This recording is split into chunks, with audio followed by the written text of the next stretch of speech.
Pas vajzave, për herë të parë në Shqipëri janë përfshirë në programin kombëtar të vaksinimit kundër HPV-s edhe djemtë e moshës 13 vjeçare. Duke nisur nga janari në vazhdim, djemtë e kësaj moshe mund të aplikojnë këtë vaksin falas në qendrat shëndetësore. Shqipëria përdor vaksinën 4 valente, thot Rita Hine, drejtoreshe e qendrës shëndetësore Bashkia Gjirokastër. Në muajin janar, në të gjitha qendrat shëndetësore, ka filluar aplikimi i vaksinës HPV-s edhe për djemtë e moshës 13 vjeç. Pra djemtë që mbushin moshën 13 vjeç në janar dhe në vazhdim, do të aplikojnë vaksinën e HPV-s njësoj siç e kanë aplikuar edhe vajzat. Çfarë është HPV-ja? HPV-ja është, ose ndryshe e shqipuar, është human papilloma virus.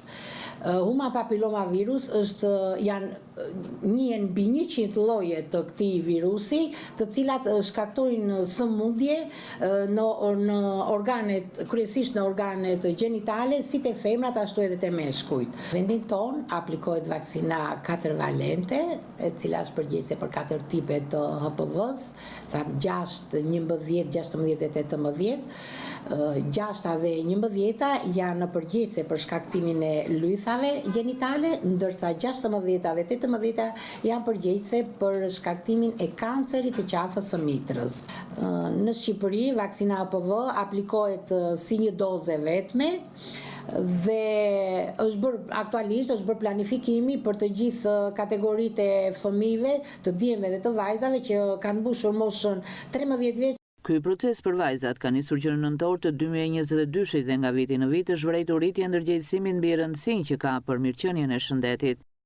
Pavarësisht punës që kemi bërë si personel shëndetësor, fillimisht dhe mos tek vajzat është vënë një hezitim për aplikimin e kësaj vaksine, por shikohet që kohët e fundit ndërgjegjësimi është rritur, interesi është rritur dhe vajzat pothuajse pjesa më e madhe e kësaj kategorie e kanë aplikuar këtë lloj vaksine. Burime nga Njësia Vendore e Kujdesit Shëndetësor Gjirokastër bëjnë të ditur se që prej fillimit të fushatës 3 vite më parë janë vaksinuar 422 vajza.